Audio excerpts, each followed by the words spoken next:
एक सच्ची घटना वृंदावन धाम। एक माधव दास हुआ करते थे, नाम था माधव दास। माधव दास भगवान के अनन्य भक्त,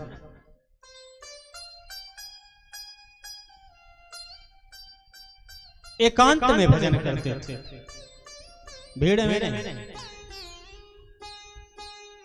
एकांत में भजन। कहां पर? जंगल में जाते, वन में जाते, जहां कोई भी नहीं रहता वहां पर रहते। और जब आश्रमों में भोजन हो जाता था तब माधव दास जी निकला करते थे आश्रम से निकल और निकल करके चुपचाप वहां जाते जहां संत लोग प्रसाद ग्रहण करके जूठी पत्तल फेंक दिया करते थे। उस पत्तलों से जूठा इकट्ठा करते थे, संतों का शीत प्रसाद जूठन। एक मिट्टी का पात्र, उसी में जूठन इकट्ठा करते। मजे की बात कि उसी जूठन का पहले भगवान का भोग लगाते, पहले भगवान का भोग लगाते और फिर उस प्रसाद को स्वयं पाया करते। माधवदास की यही नियम प्रक्रिया हमेशा चलती रहती थी। एक दिन ऐसा समय हुआ कि माधवदास जी भजन में डूबे रहे, अचानक भूख अत्यंत लगी तो उठे, पात्र लिए निकल पड़े, जूठे पत्तलों से भोजन इकट्ठा किया और उस दिन परमात्मा का भोग लगाना भूल गए, गोविंद का भोग लगाना भूल गए और उस अन्न के टुकड़े को मुख में रखा। अच्छा, भूल गए थे तो भूले ही रहते तो भी ठीक था, लेकिन जैसे मुख पर टुकड़ा रखा तो याद आ गया आज भगवान का भोग नहीं लगा। तो क्या करें, इसको बाहर उगल, पहले भगवान का भोग लगा। लेकिन फिर विचार आया यदि इसको उगलता हूं तो संतों के जूठन प्रसाद का अपमान हो जाए, और यदि इसको लीलता हूं, ग्रहण करता हूं तो भगवान का बिना भोग लगाए पालूंगा। माधव दास जी विचार करने लगे कि संतन को एह शीत प्रसाद लियो मुख डार न जात गिरायो, संतन को शीत प्रसाद लियो मुख डारे न जात गिरायो। और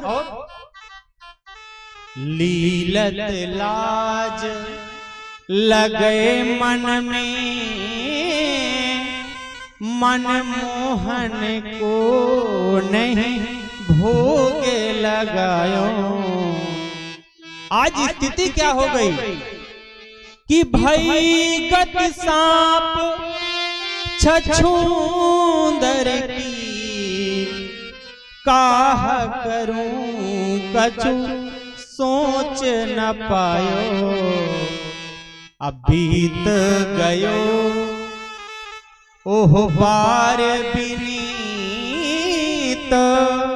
दिन भर बीत गया, ये सोचते रहे क्या करूं क्या ना करूं, रोते रहे, आंखों से आंसू बहते रहे। दिन बीत गया, रात हो गई, रात भी बीतने लग गई कि बीत गयो ओह पार बिनीत, गई रजनी दिन दूसरी आयो। दूसरा दिन लग गया, वाह, रोते रहे, न अंदर जा रहा है न बाहर जा रहा है, करूं तो करूं क्या, लेकिन फिर भी भक्त हार नहीं माना। किसी ने कहा है कि किसी का मेरी मंजिल का पता पाया नहीं जाता, जहां मैं हूँ फरिश्तों को वहां जाया नहीं जाता। अब मोहब्बत के लिए कुछ खास दिल मखसूस होते हैं, ये वो नगमा है जो हर साज में गाया नहीं जाता। हर कोई ये भक्ति मिल जाए ऐसा संभव नहीं। माधव दास हार नहीं माने, क्यों? क्योंकि 1 लाख में जो दब जाए वो जेर नहीं होता। 1 लाख में जो दब जाए वो जेर नहीं होता। ताकत से जो इतराए वो शेर नहीं होता। और दरबारे इलाहे में मायूस मत होना बंदे, देर तो होती है मगर अंधेर नहीं होता। हार नहीं मानी उस भक्त ने, बैठा रहा। प्रातः काल भगवान ने सोचा भक्त ऐसे नहीं मानेगा। भगवान प्रेम में भर करके आज दौड़े माधव दास के पास पहुंचे। आंख बंद किए माधव रो रहे। भगवान ने कहा कि माधव माधव पास तुम्हारे आयो, माधव पास तुम्हारे आयो, माधव पास तुम्हारे आयो, माधव पास तुम्हारे आयो, माधव पास तुम्हारे आयो, माधव पास तुम्हारे आयो।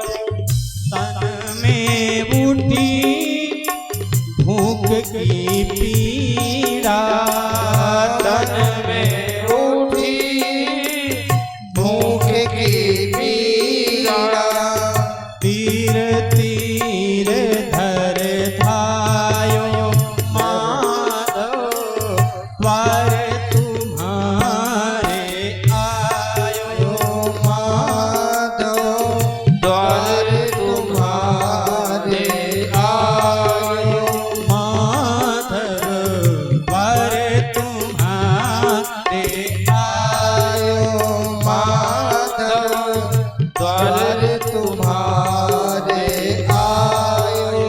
मन में माधव दास जी सोचने लगे कि क्या तुम्हारी माँ ने आज माखन रोटी नहीं दिया? तो मैया ने माखन दध दिनो, मेरो मन नहीं भायो, माधव स्वर तुम्हारे आयो, माधव द्वार तुम्हारे आयो, माधव द्वार तुम्हारे आयो, माधव द्वार तुम्हारे आयो, माधव द्वार तुम्हारे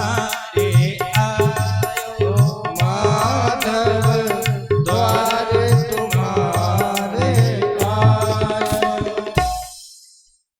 कि माधव मगन भय मन में, जब माधव ने समझायो। भगवान ने कहा कि आज तूने मुझे भोग नहीं लगाया। अब कुछ बोल नहीं रहे माधव जी, मुख में अन्न कर रहे हैं। भगवान ने कहा एक उपाय मैं बताऊं क्या? ऐसा करो, जो मुख में रखे हो ना 2 दिन से, इसमें से एक टुकड़ा निकाल लो, निकाल करके मुझे खिला दो और फिर प्रेम से तुम खा लो।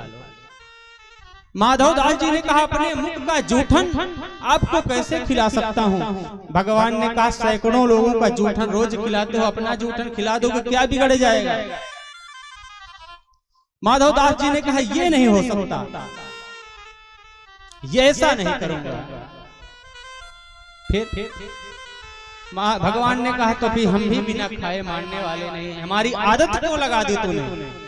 भगवान मुख से ग्रास निकालने के लिए हाथ बढ़ाए माधव दास ने सोचा कि मेरे मुख का जूठन भगवान खाए, इससे अच्छा इसको मैं निगल ही लेता हूं। तो जैसे निकलने लगे भगवान का हाथ लगा जोर से खींचे, तो शीत गिरो सो दीन बंधु ने बीन बीन के खायो, माधव द्वार तुम्हारे। जो प्रसाद मुख से गिरा भगवान बीन बीन करके खाने लग गए। तो भगवान तो प्रेम के भूखे हैं, अवस्था के नहीं। 5 वर्ष में ध्रुव जी महाराज ने भगवान को प्रकट किया और समय हो चुका है, मौसम भी आज वो है। आइए